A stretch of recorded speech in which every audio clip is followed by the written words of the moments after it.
विमल पोलो सोबा केसरी, हर पल मनाओ केसरी त्योहार। नमस्कार, आप देख रहे हैं राष्ट्र की बात। मैं हूं मानक गुप्ता। कांग्रेस पार्टी के अंदर जबरदस्त मंथन चल रहा है। 140वें स्थापना दिवस के मौके पर सीडब्ल्यूसी की मीटिंग हुई। देश भर के बड़े बड़े कांग्रेस के नेता दिल्ली पहुंचे।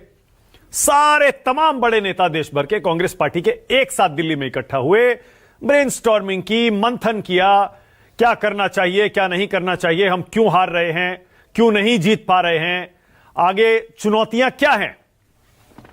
अब इन सारे मंथन और इन चुनौतियों पर डिस्कशन, चर्चा, डिबेट, इस सब के बीच में कुछ ऐसे बयान सामने आ गए जिससे कांग्रेस के अंदर कंफ्यूजन की स्थिति भी पैदा हो गई। उस पर बाद में आता हूं, लेकिन पहले आपको यह दिखाता हूं कि कैसे कांग्रेस पार्टी के स्थापना दिवस के इस मौके पर राहुल गांधी और मल्लिकार्जुन खड़गे ने कसम खाई, संकल्प लिया। दोनों ने एक ही आवाज में, एक सुर में कहा, चुनाव हारें या जीतें, लेकिन कांग्रेस पार्टी अपने मूल्यों से पीछे नहीं हटेगी। सबसे पहले खड़गे जी ने क्या कहा वो देखिए, समझ आएगा आपको कि कांग्रेस पार्टी के अंदर इस समय चल क्या रहा है। खड़गे जी कहते हैं, जो कहते हैं कांग्रेस खत्म हो गई, उन्हें बताना चाहता हूं, हमारी सत्ता कम हो सकती है लेकिन हमारी रीढ़ अभी सीधी है। हमने समझौता नहीं किया, न संविधान से, न धर्मनिरपेक्षता से, न गरीब के हक से। हम सत्ता में ना हो लेकिन सौदेबाजी नहीं करेंगे। कांग्रेस ने कभी धर्म के नाम पर वोट नहीं मांगा, कभी मंदिर मस्जिद से नफरत नहीं फैलाई। कांग्रेस जोड़ती है, बीजेपी तोड़ती है। कांग्रेस ने धर्म को आस्था रखा, कुछ लोगों ने राजनीति की। आज बीजेपी के पास सत्ता है लेकिन उनके पास सच्चाई नहीं है। कांग्रेस एक विचारधारा है और विचारधाराएं कभी मरती नहीं है।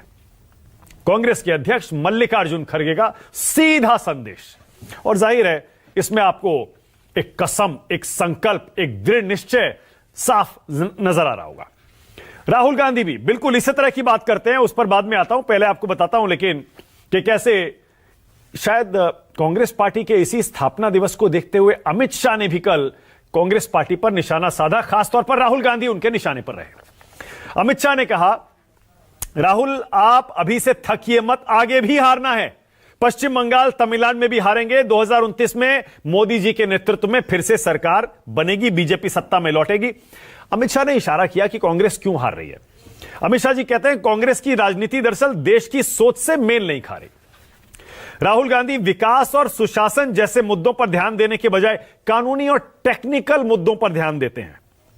बीजेपी ने जनता की जरूरतों को समझकर शासन किया, इसलिए बार बार बीजेपी को चुनाव में जनादेश मिला। वहीं कांग्रेस लगातार इसलिए हार रही है क्योंकि वो उन मुद्दों से दूर है जिनका जनता समर्थन करती है।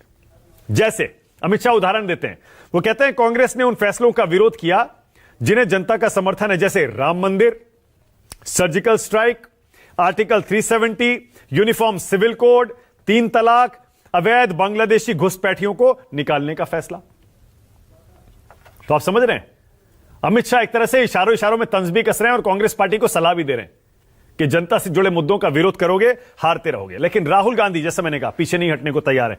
राहुल गांधी एक्स पर लिखते भी हैं और खबर यही है कि उन्होंने कांग्रेस की इस बैठक में भी बिल्कुल यही बात कही है। वो कह रहे हैं, कांग्रेस केवल एक राजनीतिक दल नहीं है, भारत की आत्मा की आवाज है, जो हर कमजोर, हर वंचित, हर मेहनतकश के साथ खड़ी रही।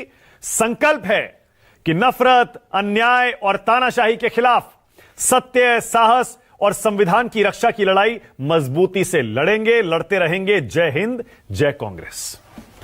समझ गए होंगे आप, खड़गे जी और राहुल गांधी की बात सुनकर पीछे नहीं हटेंगे, जो कर रहे हैं वही करेंगे, मुद्दों पर इधर उधर नहीं जाएंगे, विचारधारा से समझौता नहीं करेंगे। लेकिन इस सबके बीच ही कांग्रेस के बड़े नेता दिग्विजय सिंह जी का एक बयान खूब वायरल हो गया। कांग्रेस के अंदर ही बड़ा उस पर कंफ्यूजन की स्थिति पैदा हो गई। दिग्विजय सिंह बोले, एक पोस्ट कर दी उन्होंने, दरअसल दिग्विजय जी ने, आपने भी वो पढ़ ली होगी अगर आप सोशल मीडिया पर एक्टिव है तो। 27 तारीख को दिग्विजय सिंह ने पोस्ट किया, एक तस्वीर डाली उन्होंने 90s की, 1990 के दशक की। उसमें अडवाणी जी और प्रधानमंत्री की एक फोटो थी। ये रहा वो पोस्ट।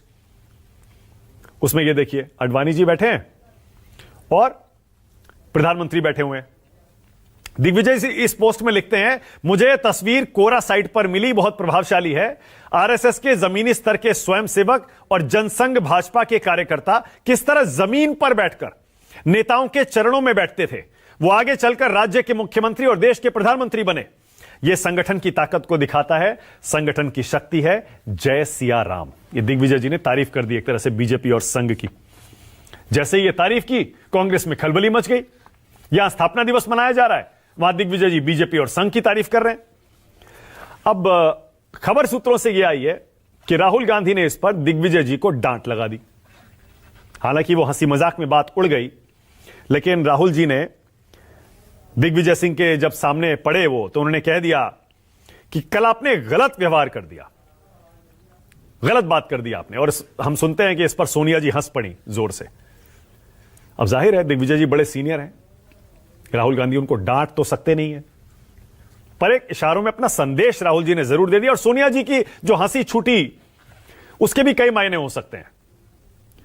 शायद इस बात को, माहौल को, तनाव को हल्का कर रही हो, या फिर राहुल जी ने भी मजाक में यह बात कही हो। कांग्रेस पार्टी हमेशा इस तरह के बयानों का बचाव करती आई है कि कांग्रेस में तो लोकतंत्र है, बीजेपी में कोई इस तरह का बयान देकर दिखाए। अब दिग्विजय जी ने इस पर सफाई भी दे दी। बाद में दिग्विजय जी कहते हैं, मैं आरएसएस और मोदी का कट्टर विरोधी था, हूं और रहूंगा। उनकी नीतियों का घोर विरोधी हूं। संगठन को मजबूत करना और प्रशंसा करना गलत बात है क्या? बीजेपी नेहरू गांधी परिवार में मतभेद पैदा करना चाहती है। विचारधारा को लेकर हमारे यहां कोई मतभेद नहीं है, कांग्रेस एकजुट है। मैं इतना कह सकता हूं कि सुधार की गुंजाइश तो है, हर संगठन में होती है। कांग्रेस पार्टी मूल रूप से आंदोलन की पार्टी है। उस आंदोलन को वोटों में बदलने में कांग्रेस असफल रहती है। यह दिग्विजय जी की सफाई है। लेकिन तब तक देर हो गई थी। कांग्रेस पार्टी के अंदर बहुत सारे नेता दिग्विजय जी के साथ खड़े हो गए और कुछ उनके विरोध में खड़े हो गए। जैसे शशि थरूर कहते हैं, बिल्कुल सही दिग्विजय जी कह रहे हैं, संगठन को मजबूत करने की जरूरत है, संगठन में अनुशासन होना चाहिए। सलमान खुर्शीद कहते हैं, एक डाकू भी ताकतवर होता है, तो क्या अपने बच्चों से कहेंगे कि तुम भी डाकू बन जाओ?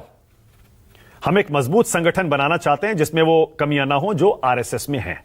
यह सलमान खुर्शीद का बयान है। वो पवन खेड़ा कहते हैं, पवन खेड़ा कांग्रेस पार्टी के मीडिया और पब्लिसिटी डिपार्टमेंट के चेयरमैन है, वो कहते हैं, संघ से सीखने को कुछ नहीं है। गोडसे के समर्थक गांधी के समर्थक नहीं हो सकते। फिर मणिकम टैगोर एक कदम आगे चले गए। उन्होंने आरएसएस की तुलना तालिबान से कर दी। वो कहते हैं आरएसएस से कुछ सीखने की जरूरत नहीं है। आरएसएस और अलकायदा दोनों नफरत फैलाते हैं। आपको भी फैसला करना है, दर्शकों को। कमेंट में बताइएगा, सोशल मीडिया पर शो देख रहे हैं तो, क्या वाकई आरएसएस और तालिबान की तुलना सही है? कांग्रेस पार्टी में क्या दिक्कत है जो वो चुनाव हार रही है? चलिए डिबेट भी शुरू करते हैं। राष्ट्र की बात में आज का सवाल आपकी स्क्रीन पर। मेरा पहला सवाल, राहुल ने क्यों खाई कसम, नहीं झुकेंगे हम या नहीं बदलेंगे हम? और दूसरा, कांग्रेस ने आरएसएस को क्यों बताया तालिबान? और ये इतना कंफ्यूजन क्यों रहता है कांग्रेस पार्टी में? आज राष्ट्र की बात में मेरे साथ कांग्रेस पार्टी से अतुल लोंडे पाटिल आ गए, बीजेपी से आरपी सिंह है, मेरे साथ आनंद दुबे आ गए, शिवसेना उद्धव ठाकरे गुट के